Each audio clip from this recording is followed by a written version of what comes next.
తెలుగు రాష్ట్రాల్లో విభిన్న వాతావరణం కొనసాగుతోంది. కొన్ని జిల్లాల్లో అత్యంత ఉష్ణోగ్రతలు నమోదవుతుండగా మరికొన్ని చోట్ల భారీ వర్షం కురిసింది.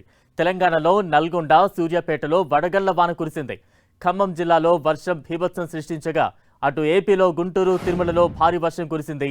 ఎండవేడి, ఉక్కపోతతో తీవ్ర ఇబ్బందులు ఎదుర్కొంటున్న జనం ఈ వర్షంతో కాస్త ఉపశమనాన్ని పొందారు. ఉమ్మడి నల్గొండ జిల్లాలో వడగళ్ల వాన బీభత్సం సృష్టించింది. కోదాడ నియోజకవర్గంలో ఈదురు గాలులతో కూడిన వర్షం కురిసింది. అకాల వర్షాల కారణంగా ఐకేపీ కేంద్రాల్లో ఉంచిన ధాన్యం పూర్తిగా తడిసిపోయింది. అధికారుల నిర్లక్ష్యం వల్లే ధాన్యం తడిచిపోయిందని రైతులు వాపోతున్నారు. తడిచిన ధాన్యాన్ని ప్రభుత్వమే కొనుగోలు చేయాలని డిమాండ్ చేస్తున్నారు.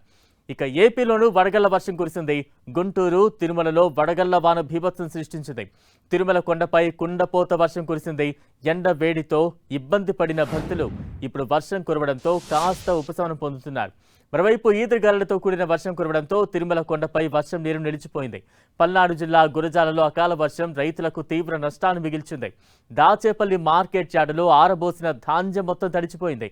ఓవైపు తీవ్ర ఎండలతో ఇబ్బంది పడుతూ ఉన్న రైతులు ఇప్పుడు అకాల వర్షం కారణంగా చేతికొచ్చిన పంట దెబ్బతినడంతో మరింత ఆందోళన చెందుతున్నారు. పంట నష్టాన్ని అంచనా వేసి పరిహారం ప్రకటించాలని ప్రభుత్వాన్ని డిమాండ్ చేస్తున్నారు.